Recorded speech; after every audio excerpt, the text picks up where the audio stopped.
Radha Madhava Kunja Bihari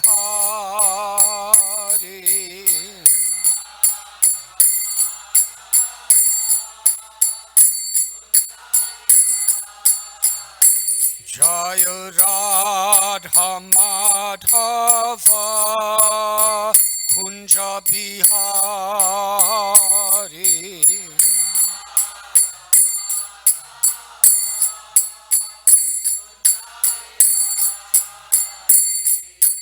Gopi Jana Vallabha Girivardhari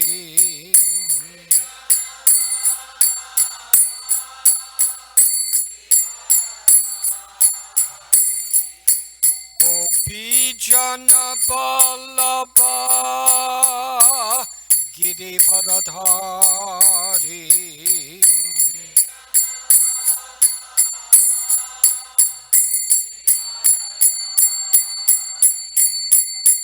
Yasodanandana Prajajana Ranjana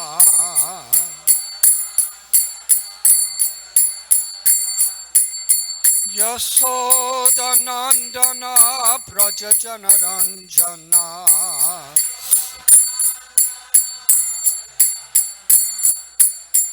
Yamuna Thira Banachari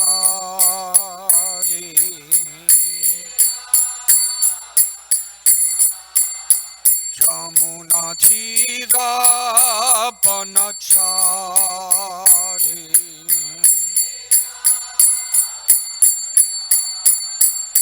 Jaya Radha Madhava Kunja Bihari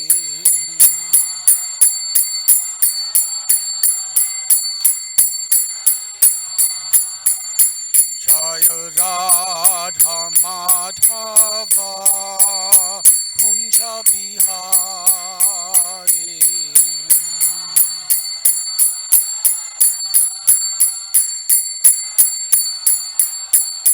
Jaya Gopi Jana Vallabha Girivardhari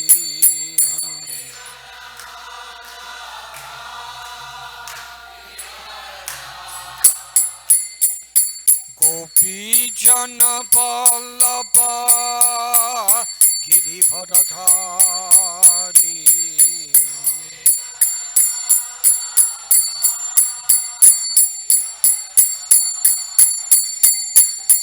Yasodanandana Prajajana Ranjana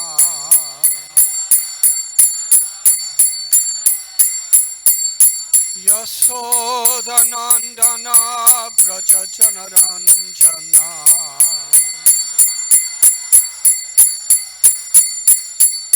Yamuna Thira Banachari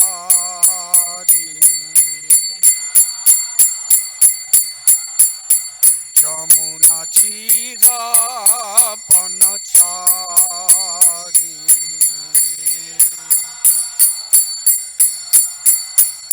Jaya Radha Madhava Kunja Bihari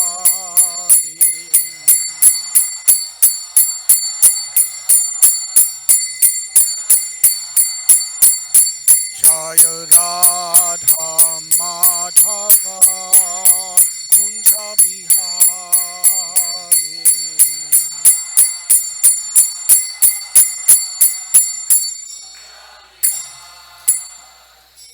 Jayom Vishnu Bhat Paramhansa Parivrajaka Astotra Sri Shrimad A.C. Bhaktivedanta Swami Prabhupada Ki Jai ISKCON founder Acharya Srila Prabhupada Ki Jai Jayom Vishnu Bhat Paramhansa Parivrajaka Astotra Sri Shrimad Srila Bhakti Siddhanta Saraswati Thakur Prabhupada Ki Jai Ananti Koti Vaishnava Vrinda Ki Jai Namacharya Srila Haridas Thakur Ki Jai प्रेम से कहो श्री कृष्ण चैतन्य प्रभु नित्यानंद श्री अद्वैत गदाधर शिवासादि गौर भक्त वृंद की जय।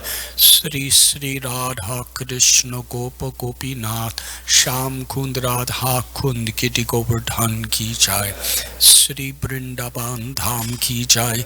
श्री नवद्वीप मायापुर धाम की जय। श्री जगन्नाथ पुरी धाम की जय।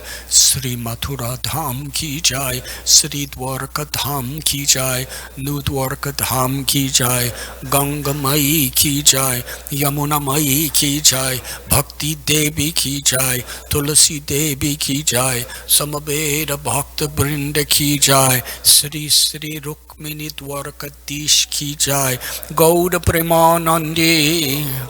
All glories to the assembled devotees. All glories to the assembled devotees. All glories to the assembled devotees. All glories to Sri Guru and Sri Gauranga.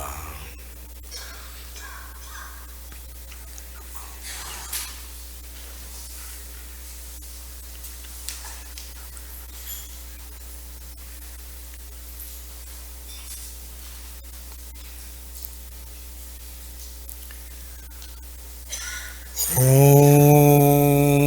Namo Bhagavate Vasudevaya.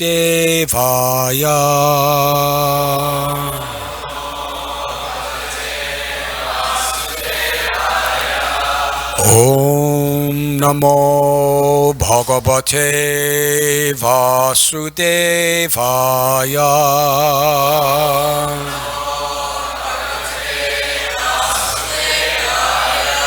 Om Namo Bhagavate Vasudevaya.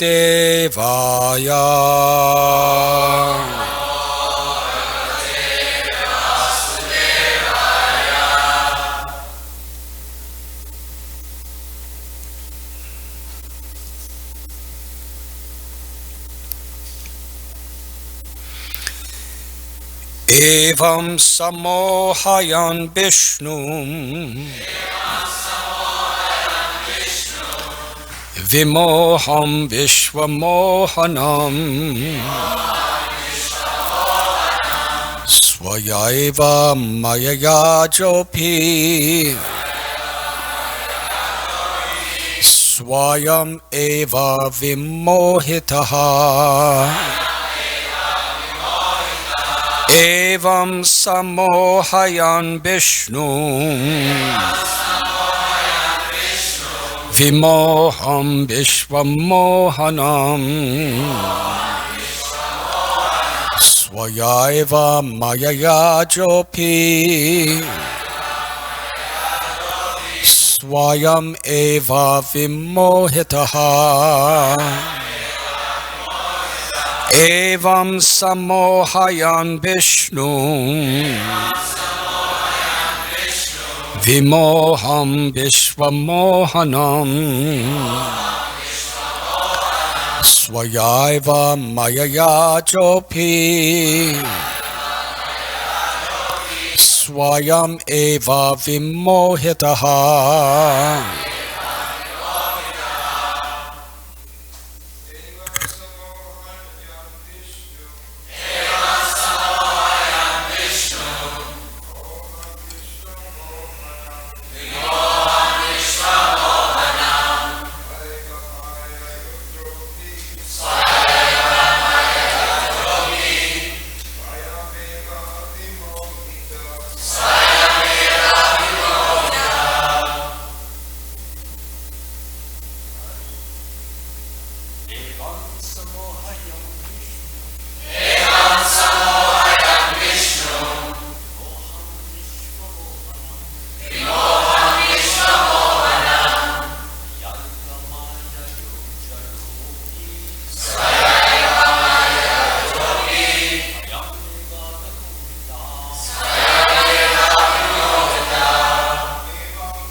In this way, Samohayan, wanting to mystify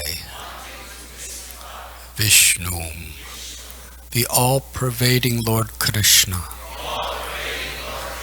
Vimoham, who can never be mystified, Vishwamohanam, but who mystifies the entire universe,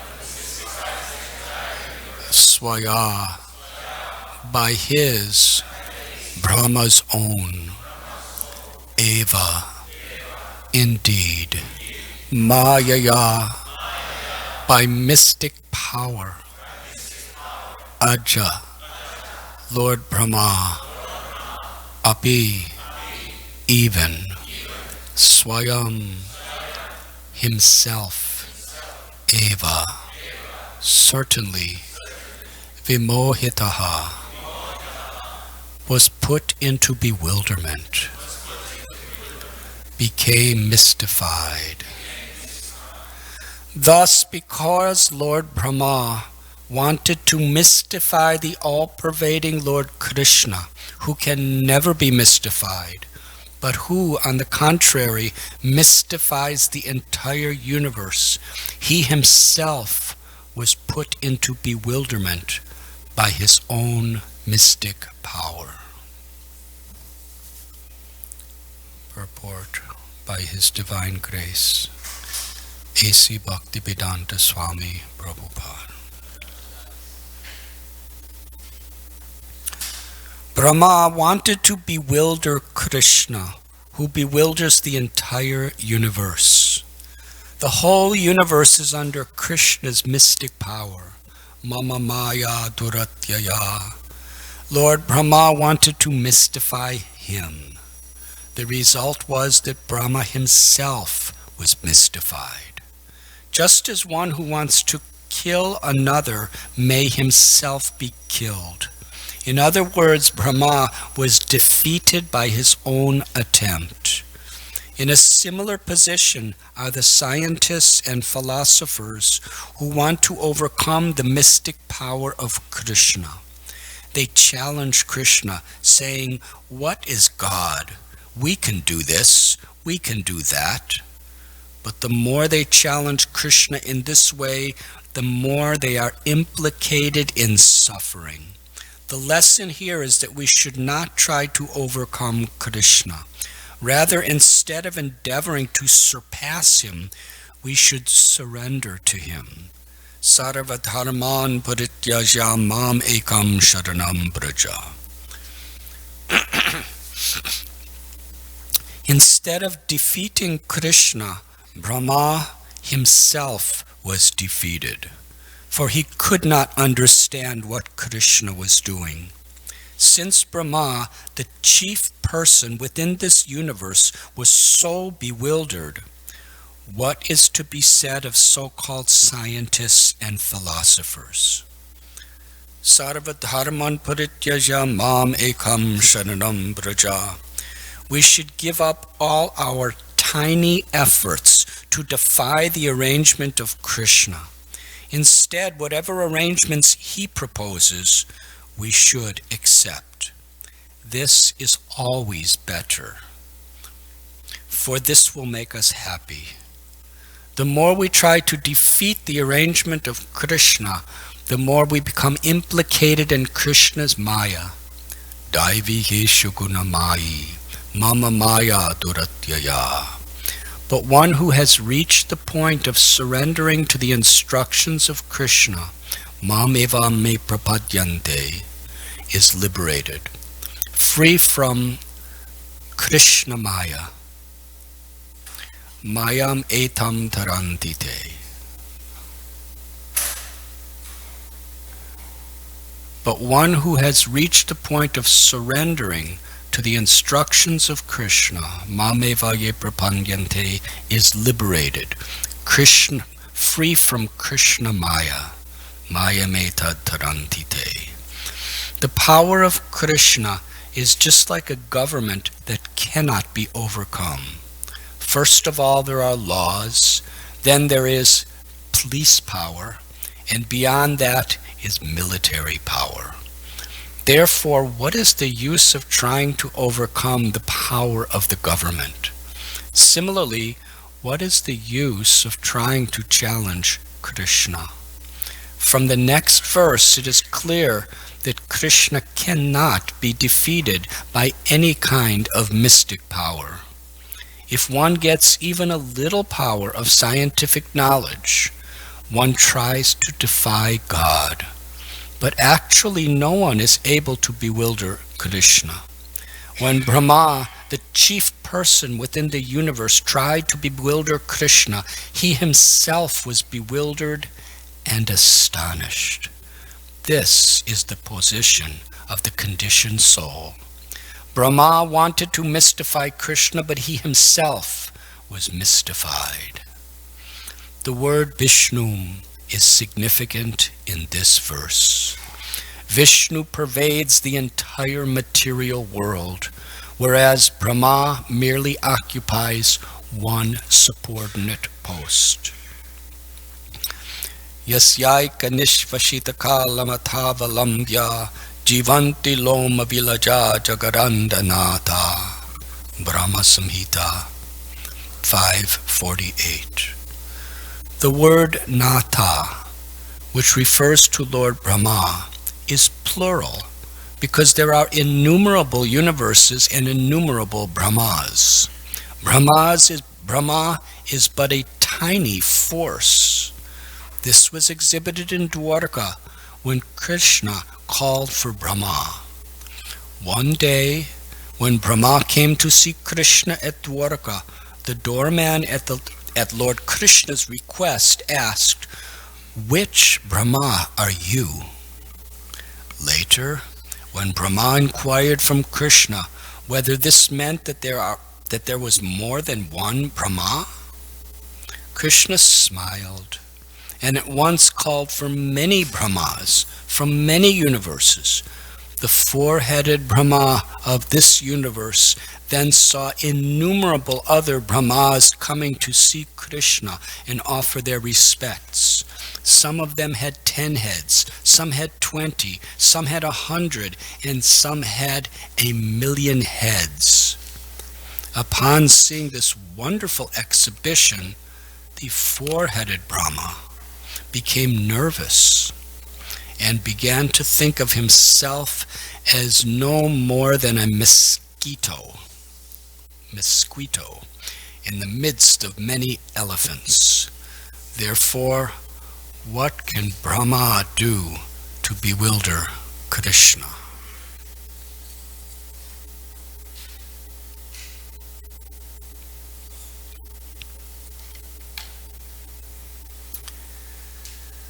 Om Gyandimirandasya Gyananjana Chalakaya Chakshurun Militam Jena Tasmai Sri Gurave Namaha Sri Chaitanya Manobhishtam Sthapitam Yena Bhutale Swayam Rupa Kadamayam Dadati Swapadantikam Bandeham Sri Guru Sri Juthapatakamalam Sri Gurun Vaishnavamscha Sri Rupam Sagrajatam Sahagana Raghunatham Bitham Tam Sajivam Sadvaitam Savadutam Parijana Sahitam Krishna Chaitanya Devam Sri Radha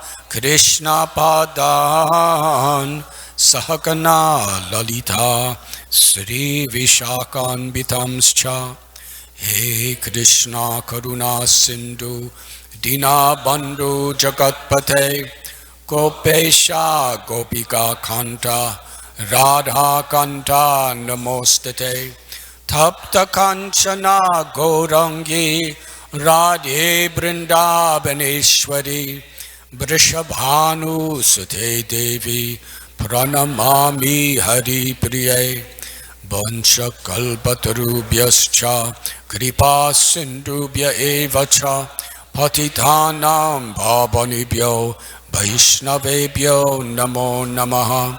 Sri Krishna Chaitanya Prabhu Nityananda Sri Advaita Gadadhar Srivasadi Gaura Bhakta Brinda.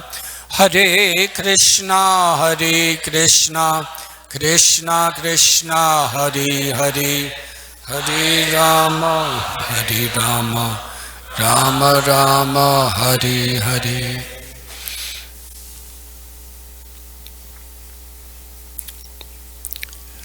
Today we are reading from Srimad Bhagavatam, Canto 10, Chapter 13, verse number 44. This chapter is entitled Brahma Stealing the Boys and Calves.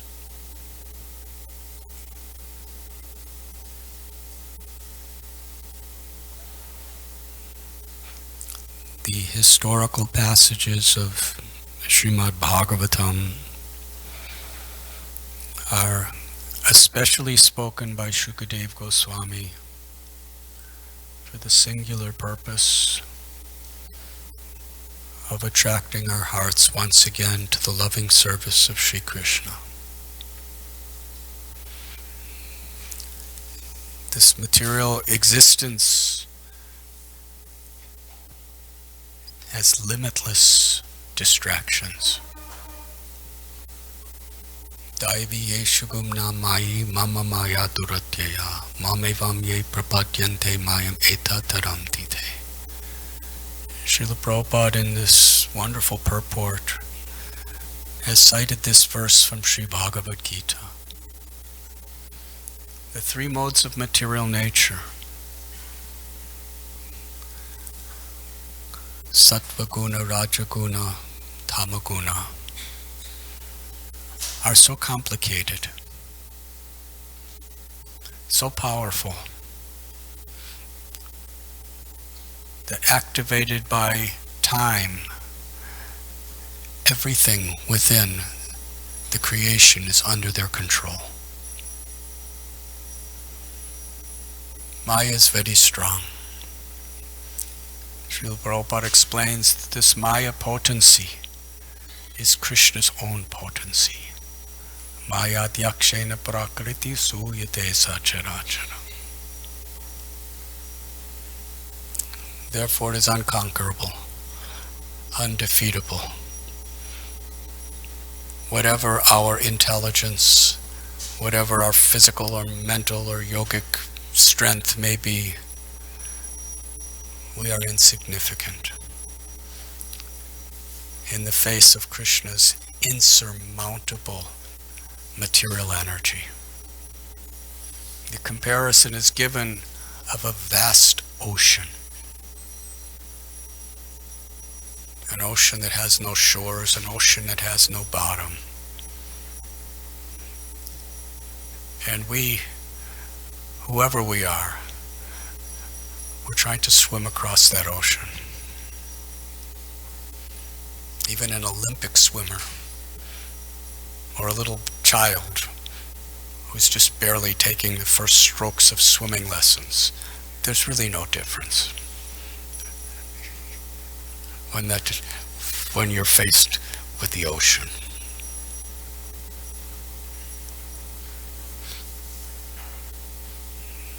The one who takes shelter of Krishna, who is Parameshwara, the supreme controller of all controllers, who is Maya is but his own potency. When we take shelter of him, the Srimad Bhagavatam explains that Krishna makes that vast ocean of material existence no more significant than the water contained within the hoofprint of a small calf.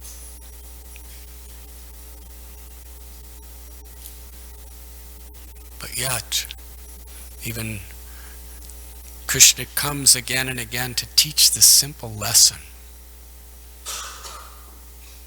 that ultimately our only hope is to take shelter of him.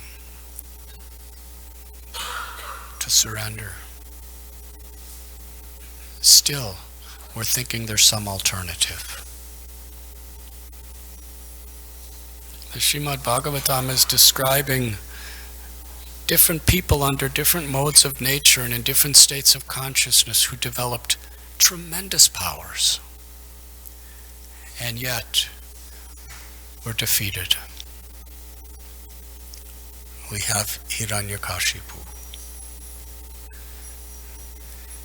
Such a power he had. By his tapasya, his austerities, his vast learning, he developed such siddhis. And these yogic siddhis are far more powerful than any of the gross forces of material exploitation. Simply by raising his eyebrow, even the demigods would shake in fear.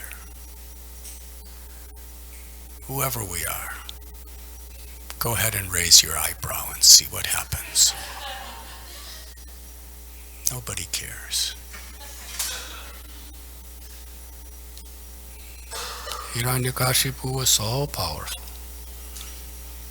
He could control the temperature by his will. If he wanted the whole world to be 72 degrees, he could dictate that, and it would happen. He had vast armies, but he didn't even need them, because he could fulfill all the purposes of gigantic militaries and more just with his own 2 strong arms, and his own intelligence, and his own supernatural weapons he could create. He could fly in the sky. He could take over and conquer heavenly planets.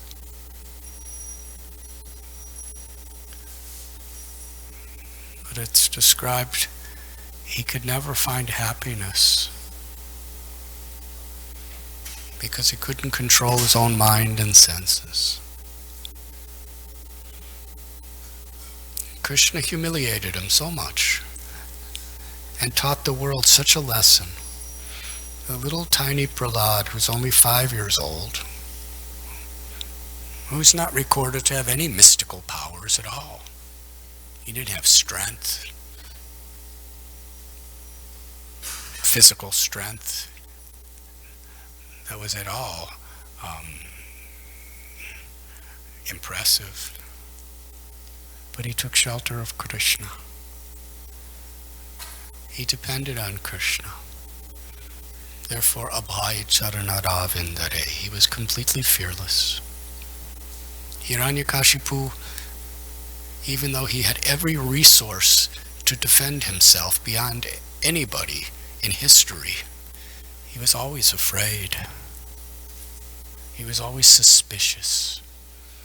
He was always envious. He was afraid of his own son, who loved him, who wanted nothing but goodness for him.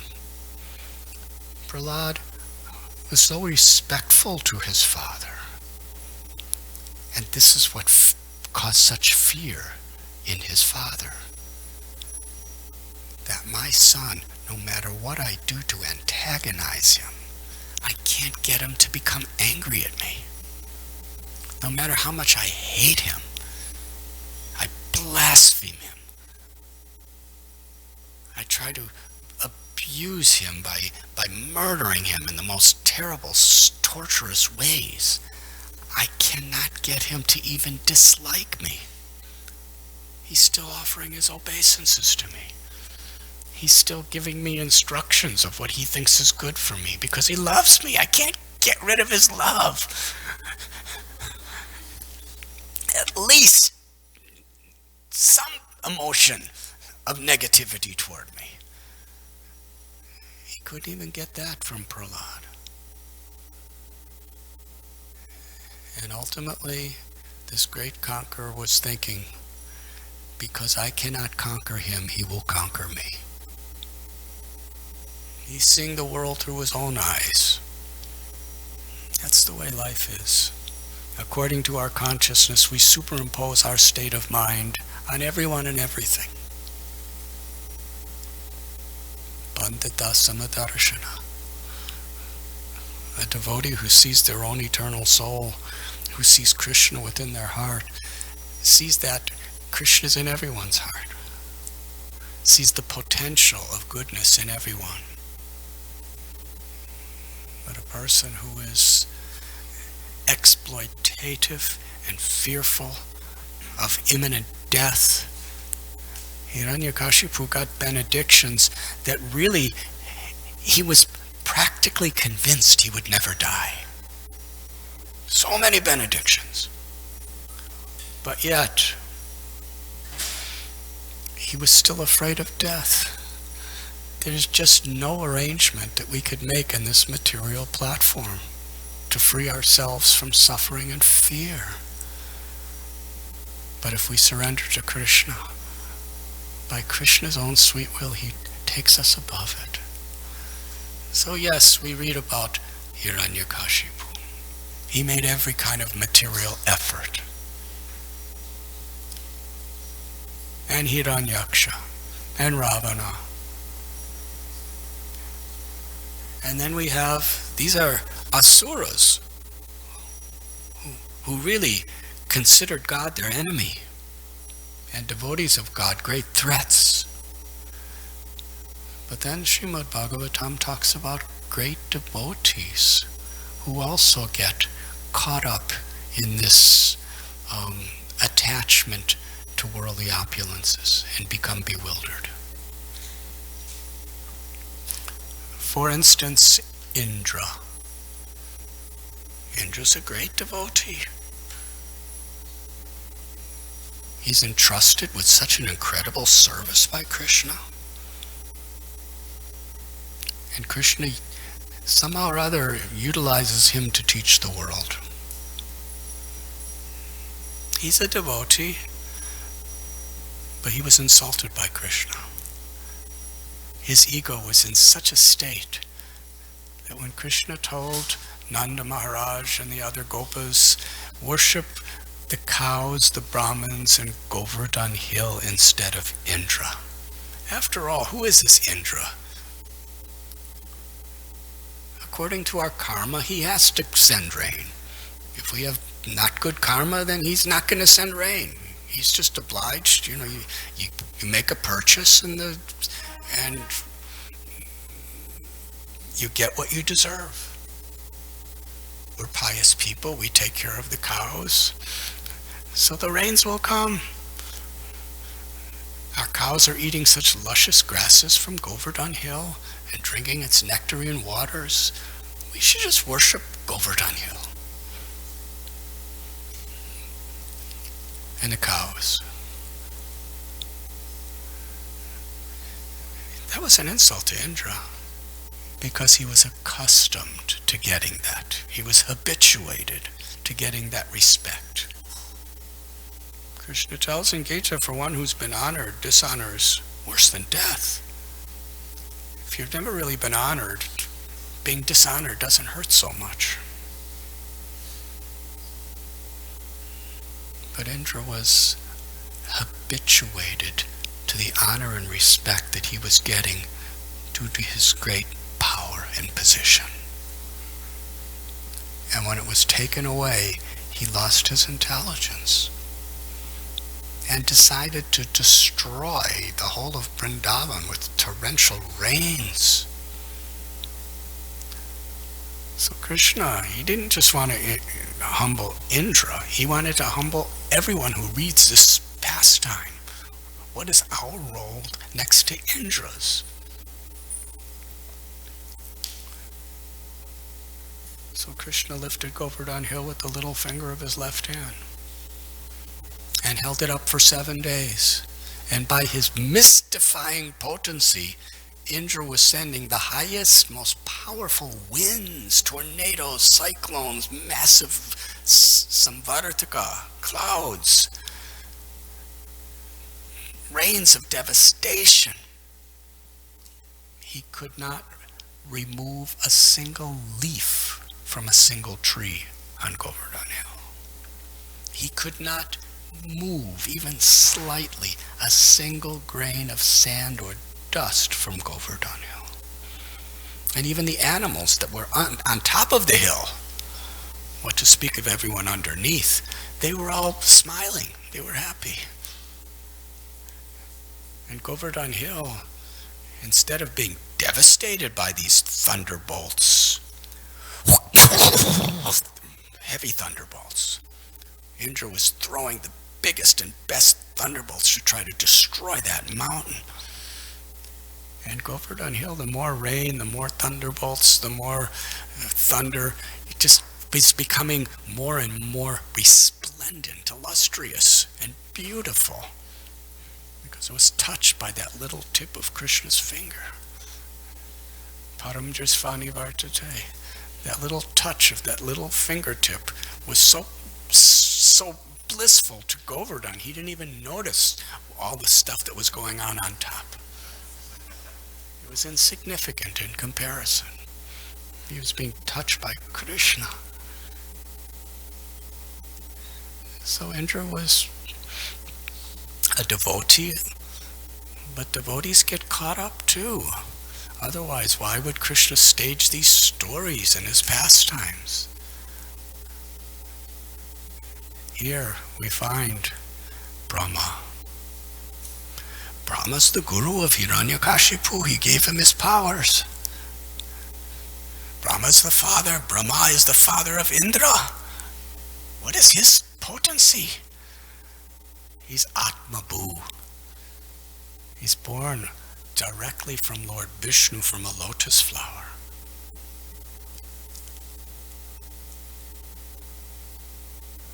He's the secondary creator of the whole universe. And he lives for the span of the universe. Some of us, if we're kind of a little healthy when we're getting old, we're proud. Brahma, he lives 311 trillion years. And the whole 311 trillion years, he never once gets sick. He never gets old. He's always kind of the same age. He gets old, but there's no old age. It's just part of the process. After the 311 trillion years, when he's like 100 years our age, he's not like in a wheelchair in a nursing home on Brahma Loka. He's doing everything with full vigor. And it's just his time's up and he goes to another birth. He either goes back to Godhead or goes somewhere else according to the choices he makes in Brahma Loka. So here is Brahma. And this beautiful story, one of the most attractive of all the pastimes of Krishna. Srila Prabhupada was meditating on this pastime and translating and writing purports of this story at the very last stage of his pastimes within this physical world.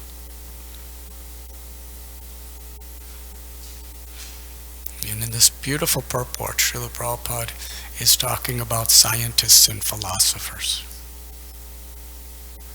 Because they're getting some knowledge of on the subtle and gross platform of material existence. They become proud.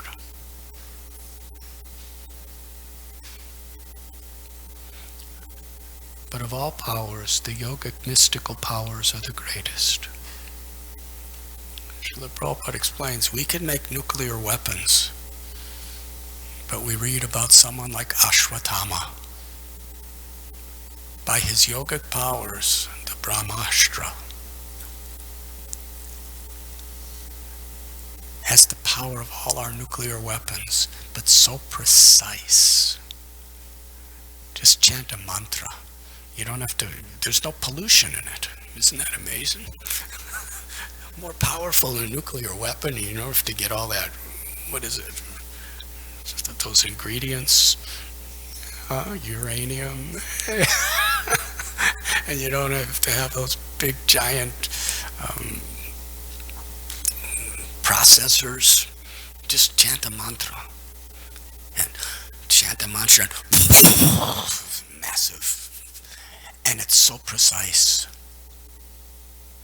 It can go into a lady's womb to kill the child without even causing any harm to her.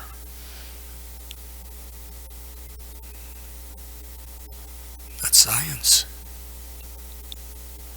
So when Srila Prabhupada's seeing what the scientists are doing today that they're so proud of, to him it's all insignificant. When we understand what Krishna's doing, everything in this material existence, however great it may appear to worldly people, it's insignificant. When Srila Prabhupada was walking down Fifth Avenue in 1965, he said, I had no friend, I had no means, I had practically no home. He said, I was traveling, I was wandering about like a vagabond.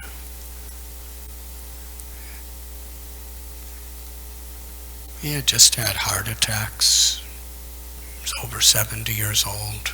And he's just walking, and he's seeing the largest buildings on planet Earth, and the best cars, and the best roads, and the wealthiest people.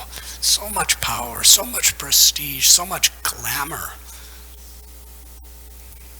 He was walking through the fashion districts, the television districts, and the movie districts, and he's just in his tattered saffron robes that he brought on the Jaladuta. He was not impressed. He was feeling compassion.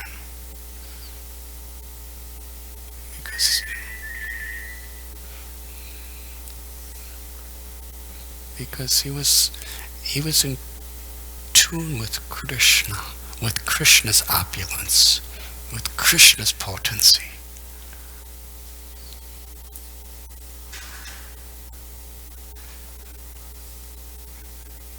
In this particular pastime, Brahma, who's a great devotee, he saw how Krishna delivered Aghasura.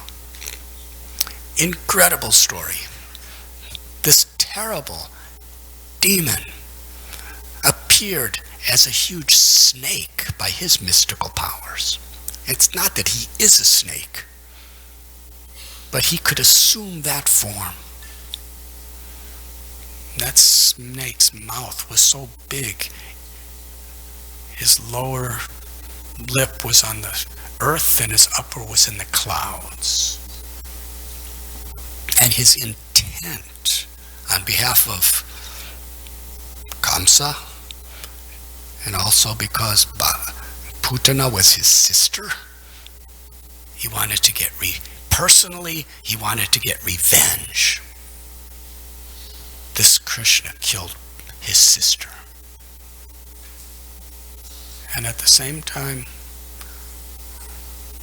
he killed his brother, Baka. And he was also on a mission. So he had an official mission and a personal mission. He didn't want to just kill Krishna. He wanted to kill every single resident of Vrindavan. If I eat the children alive and they're dead, along with Krishna, then everyone is going to die in separation. That was his motivation. When he opened his mouth, all the cowherd boys saw him, and they were thinking, oh, this looks like a really nice playground. They started laughing and joking and clapping their hands and running toward the mouth of Aghasura. They weren't running away. You and me, if we see a little snake on the ground that happens to have like a diamond-shaped head, so we know it's poison, we probably will run away, or at least not move. But here's a snake that's so big, and its teeth are like mountain peaks. and he's breathing really heavy, and all sorts of because he's such a meat eater, all these corpse smells were coming out of his mouth.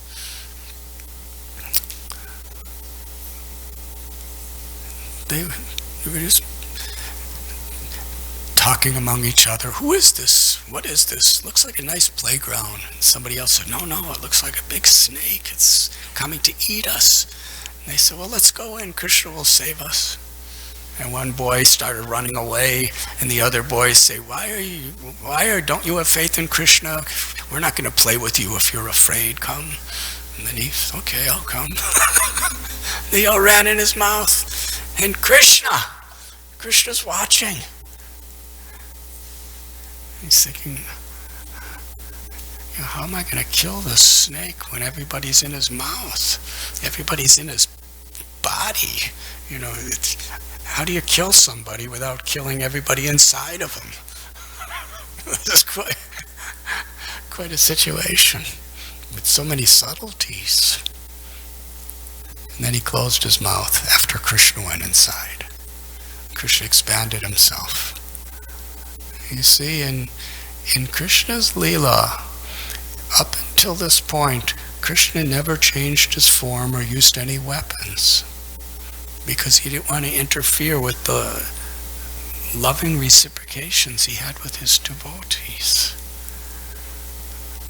If Krishna grew to Putana size, then Yashoda Mai would have a difficult time thinking Krishna's my son. So Krishna kept his size, even though as a little tiny 1-day-old baby, and Putana was massive. And Krishna just sucked her and squeezed her and killed her and liberated her and sent her back to Godhead to be his mother. So in this way, Krishna always kept his same little form to protect the intimate loving relationships he had with his devotees. But this time nobody could see him, because he was inside the snake's mouth, and all the cowherd boys were unconscious. In fact, they were kind of dead. And Krishna expanded himself and filled up so that Aghasura couldn't breathe, and boom! His soul came out from the top of his head in form of light, and he died, and his mouth opened. And Krishna glanced over. The boys didn't see what happened. He just glanced over them, and they all came back to life. And they all smiled and laughed and ran outside of Aghasura's mouth. And then finally Krishna came out, and the soul of Aghasura, waiting in the sky, entered into Krishna. And he was given the liberation of being an eternal associate of Krishna in the spiritual world of Vaikuntha. Why? Our acharyas explain, because the cowherd boys, before they actually fell into that unconscious state, they were inside of him, and they were so happy. They were joking together. They just loved Krishna so much. They were fearless. And somehow or other, Aghasura had the association of these cowherd boys, and just before he died, he had some appreciation for them. And therefore Krishna brought him back to the spiritual world. He didn't get sayuja, impersonal liberation. He entered into the Lord's eternal pastimes. Now everyone saw that. The demigods saw it. They were discussing it. Who is this Krishna? He's such a little cowherd boy. And Brahma, he wanted to test Krishna's strength. But something happened that really bewildered Brahma and really bewildered the Devatas. After Krishna did that with Aghasura, they all had a really enthusiastic appetite, because excitement makes you hungry sometimes. So Krishna took the gopas, and they were little gopas. They were still taking care of calves. let us go to the bank of Yamuna. And you see this place in Yamuna, it's so beautiful. The water is so crystal clear, and there's so many fragrant lotus flowers, and the pollen of the lotus flowers is scenting the water. And there are countless bees and birds who are attracted to the nectar of these lotus flowers. And can't you hear them? Throughout the forest is the echoing of their enthusiastic, blissful buzzing and chirping. And the sands on the bank of the Yamuna are so fine, pristine, soft. And the forest around.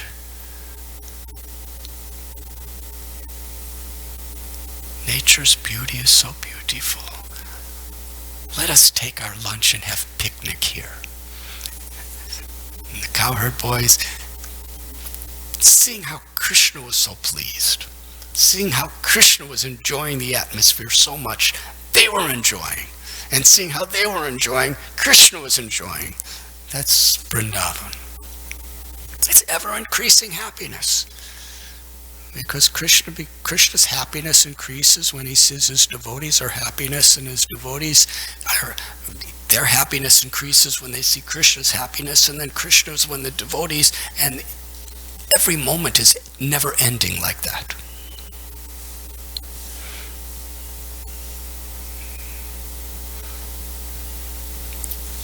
And the cowherd boys, they were using their creative happiness to make so many different types of plates to eat their food. Srila Prabhupada said they each had their own tiffin. Their mothers would pack nice prasad for them, and they would carry it with them. And some put their prasad on plates made out of leaves, flowers, bunches of leaves, rocks, baskets.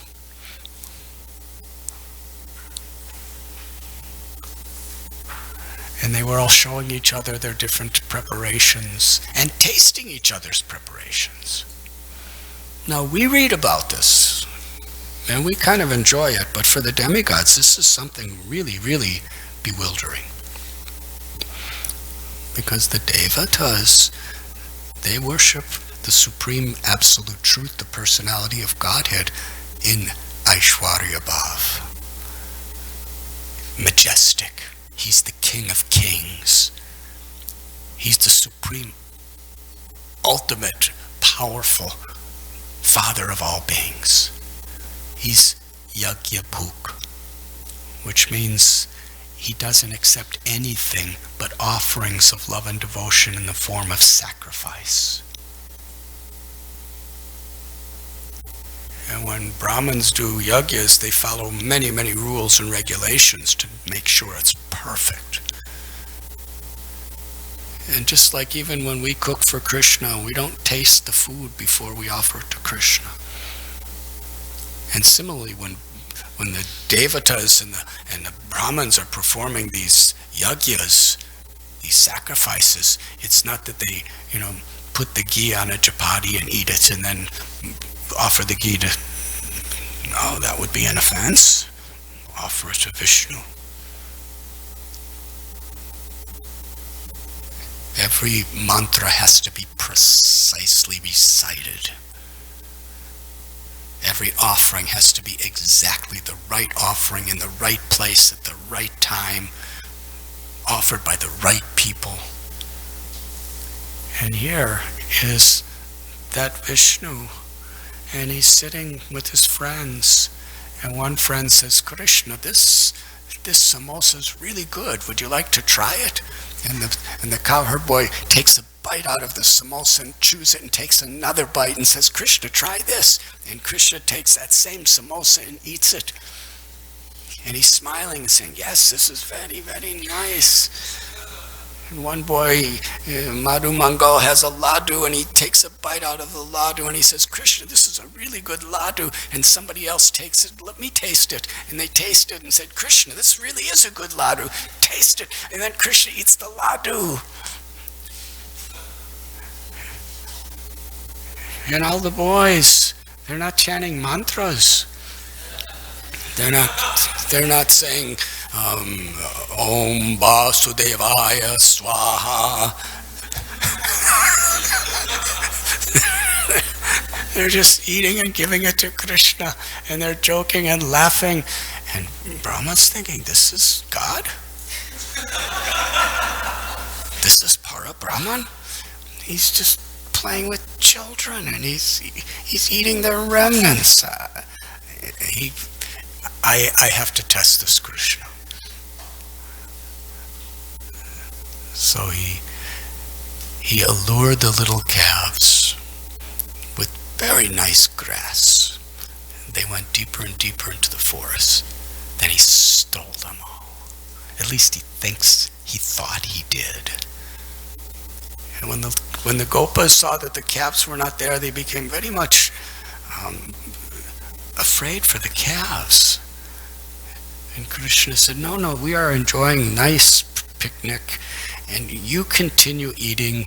I will bring the calves back. Gopal wants to serve all the devotees. I'll take all the inconvenience. You just enjoy. That's Krishna in Vrindavan.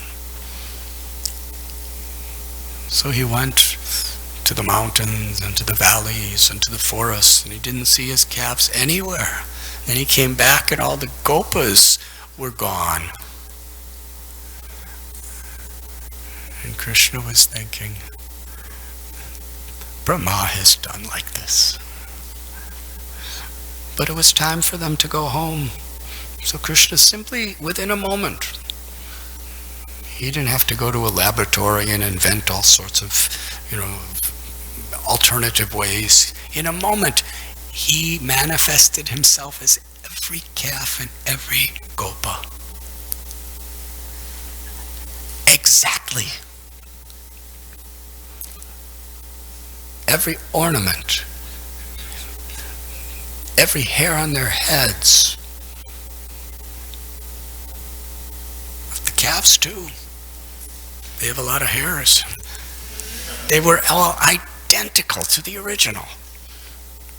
And not only that, but their personalities, the sound of their voices, their desires, everything was identical. And they all went back to the village of Vrindavan. And the gopis, the mothers, they greeted their sons, and the cows greeted their calves, and they never loved them so much. And this was the beautiful essence of this Leela.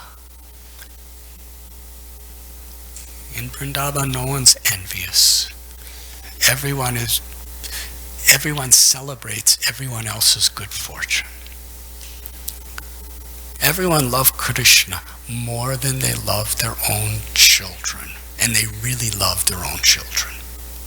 They loved their own children more than anyone in this mortal world could ever love their children, but yet they loved Krishna infinitely more than their own children.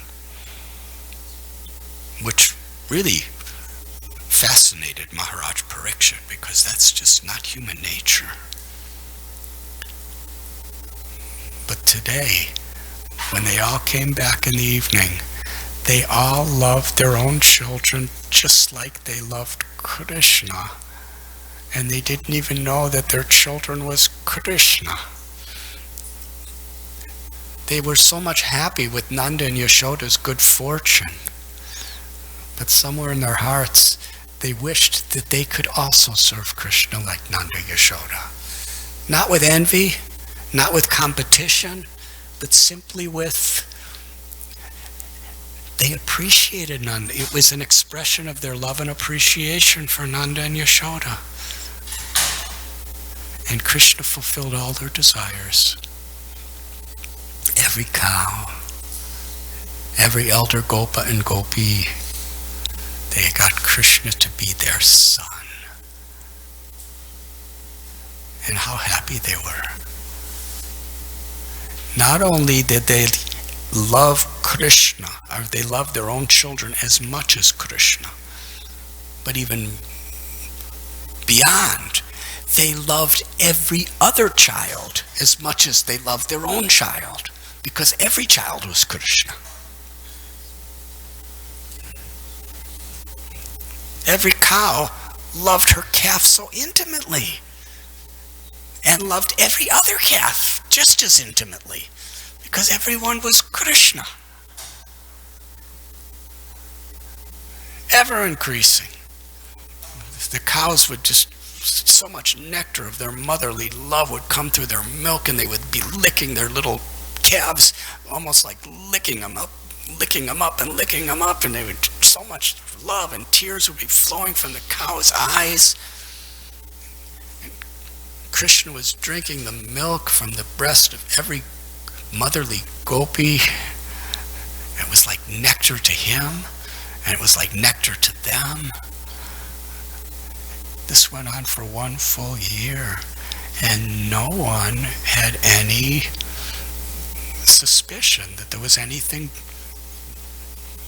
that wasn't like normal. It was just their love was increasing limitlessly. Only Krishna knew what was happening. Even Balaram didn't know. Because the day Krishna killed Aghasura and the day that Brahma stole the calves was Balaram's birthday. Balaram Jayanti, the full moon day. So Rohini and Nanda and Yashoda, they kept Balaram home that day to perform pujas. In those days, birthday gift was not what you get, it's what you give. That's the Vedic culture. They kept Balaram home to give charity to the Brahmins and to qualified people and to common people. He was just giving charity, because when you give charity like this, you get blessings. And there's no greater gift than the blessings of great souls. That's how they would celebrate. Today, birthdays, we expect gifts. In Vrindavan birthday, you give gifts, and in return you get the greatest gift of blessings, because you've pleased someone's heart. Because real blessings only come when you please that person's heart. Sometimes people say, "Give me your blessings." There's not much you can give. But if somebody serves you very nicely, naturally your blessings pour from your heart toward that person. There's that famous story of Prabhupada. He was in a train, and some man said, "Swamiji, give me blessings." This is in India. Nanda Kumar Prabhu told me this story. He said, "Swamiji, give me your blessings." And Prabhupada saw he just wanted materialistic blessings, so he just walked by him. And he said, he followed, "Swamiji, give me blessings, I want blessings, you must give me blessings." And he followed right into Prabhupada's where he had a little compartment. He was demanding blessings. Prabhupada said, "I bless you that your material life is finished."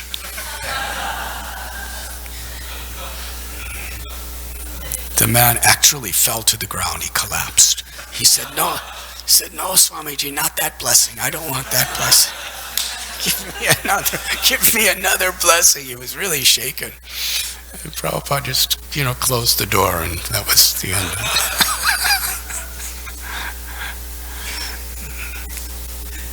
So Balaram, even he didn't know. He was watching that year. How is this?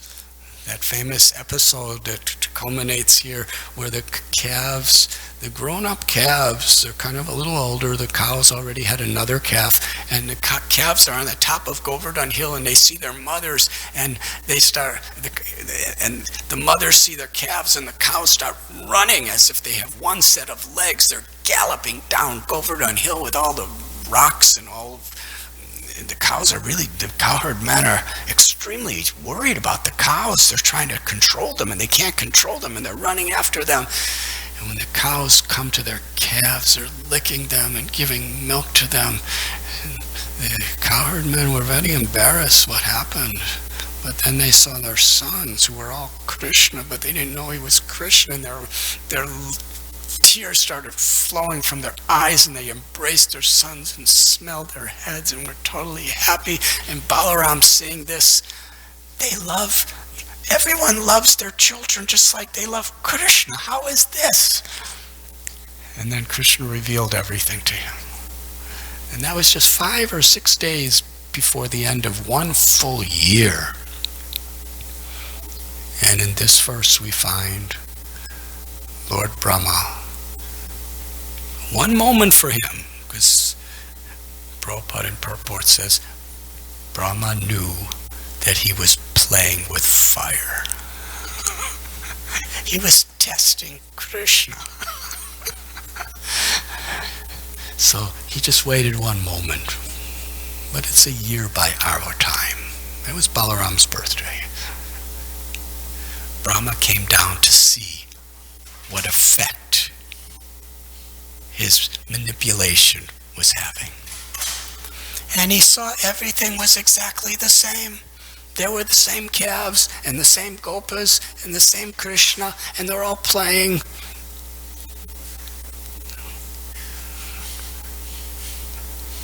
I kidnapped them. I put them in a mystic slumber in a cave. How are they all here? So Brahma looked into the cave, and they were all sleeping there. And then he went back, and they were all playing with Krishna, and they were exactly the same people. And he was trying to logically, philosophically, analytically, scientifically understand what's going on here. Is it that there's 2 sets of cowherd boys and 2 sets of calves simultaneously? But how could that be? Because they're exactly the same. Or is it that when I go to the cave, Krishna puts them in the cave, and then when I go to the pastures, he takes them all out and puts them in the pasture, and he keeps switching them like this, and I can't move fast enough to understand the difference? What's happening? It came to the point where it was beyond his intellect to understand what is going on. What is Krishna doing? What am I seeing? And when it came to that point where he was totally bewildered, Krishna did more. Krishna's unlimited. At that point, each calf and each little gopa manifested a form of Vishnu. Can you imagine? All these millions of calves became Vishnu. Not just one Vishnu, but millions of Vishnus with 4 arms and an incredible complexion like a Indra Nila gem. And not only did he see so many Vishnus, but he saw Brahmas and Shivas and demigods and saints and Brahmins and everybody around each Vishnu worshiping them and offering prayers. How do you see like that? Of course, he has 4 heads and 8 eyes, so he can see a lot. But this was beyond. And then he was really bewildered. He was so bewildered. Even with all of his powers as being Brahma, he felt like a little glowworm under the sun. Srila Prabhupada explains, whatever our strength or our managerial abilities or our philosophical prowess or our knowledge or our wealth or our beauty, it's all, we could think it's great as long as we are in darkness. Just like a glowworm at night, they really think that they're lighting up the sky. I remember I was in this farm community once. It was at the time when Bhakti Tirtha Maharaj was in his last days. I was at Gita Nagari, and I was staying with one of my godbrothers at his house, Yadunandan and Taruni Devi.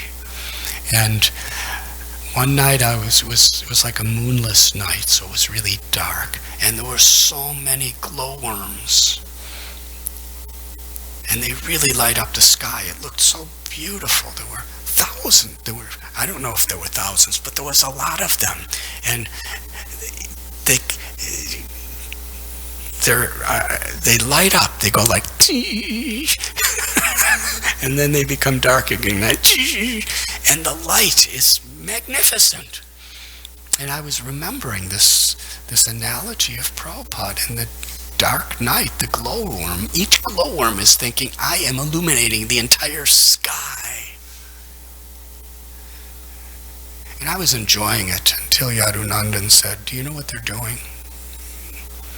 I said, they're lighting up the sky. That's what they think they're doing. He said, but you know why they're lighting up the sky? Now this is what he told me. I'm not responsible for whether it's accurate or not.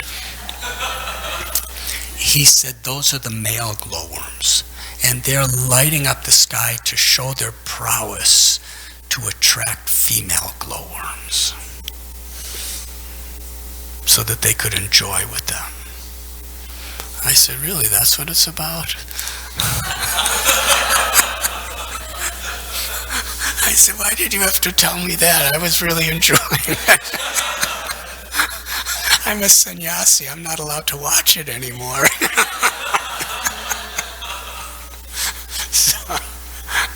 But Srila Prabhupada is giving this example that Lord Brahma is thinking he's powerful as long as he's in the darkness of forgetfulness of Krishna's power.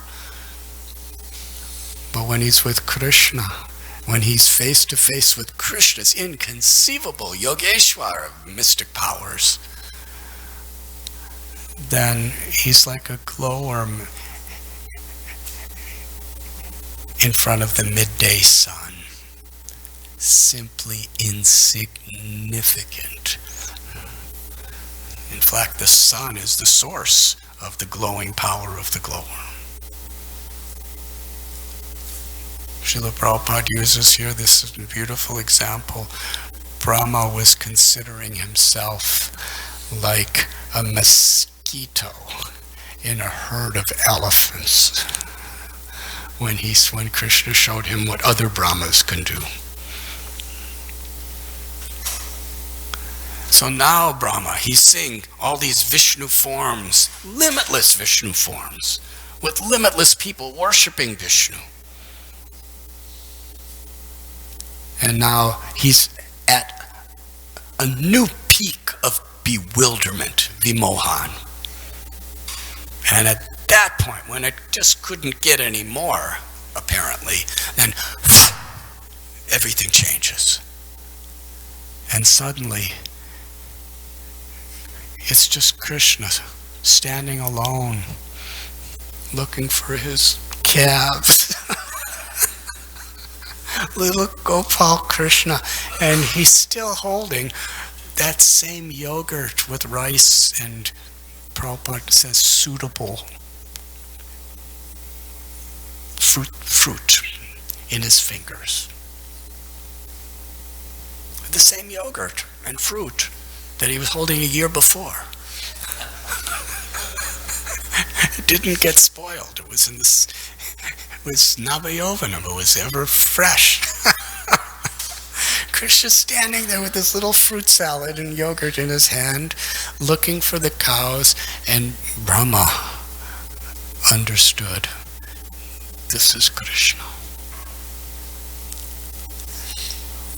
He felt the most insignificant now before little Gopal Krishna, who's just a little child, who is even looking bewildered, looking for his friends and the calves. It was even more bewildering than seeing the Vishnu forms. He realized, he understood who is Krishna to his capacity. And he came down on his swan carrier, and we're about to read how he surrenders his heart to Krishna. And at this point, after he humbles himself totally to the supreme opulence of Gopal, as a cowherd boy in the Madhurya Dham of Sri Vrindavan, then Krishna, when he surrenders and takes shelter with all humility, then Krishna reveals Vrindavan to him. And suddenly he's looking around and he's seeing every tree is a kalpabriksha. Every cow is a kamadhenu. The water is nectar. You see, you can't see Vrindavan unless Krishna reveals Vrindavan to you. And Krishna reveals Vrindavan to us according to Sharanagati, how we take shelter, how we surrender.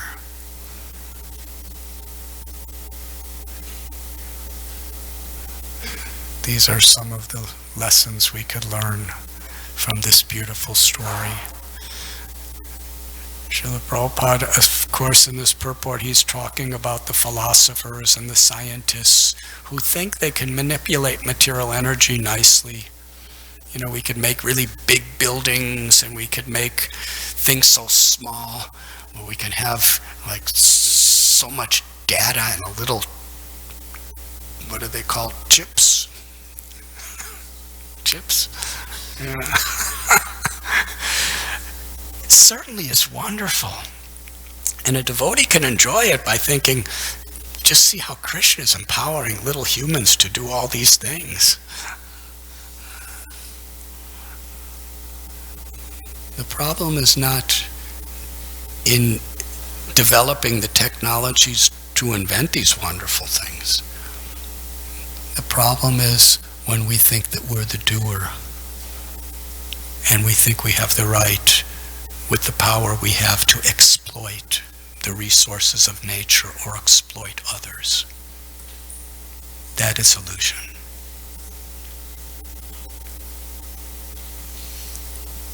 Whether Prabhupada was typing on a manual typewriter or speaking in a dictaphone, whether he was riding a rickshaw or flying in an airplane, he was doing everything with complete humility for the service of the Lord. Whether he was on the side of the road after being hit by a cow, or he was at Guru Puja accepting worship of thousands of devotees who are giving their lives on a Vyasa-san. Srila Prabhupada saw everything. Everything is Krishna's property. I'm the ability in man. I'm the intelligence of the intelligence. I'm the strength of the strong. I'm the taste of water. I'm the light of the sun and the moon. I'm the fragrance of the earth. Everything is Krishna. To recognize that, to appreciate Krishna, to love Krishna, and to serve Krishna. That is what we learn from this beautiful story. Thank you very much.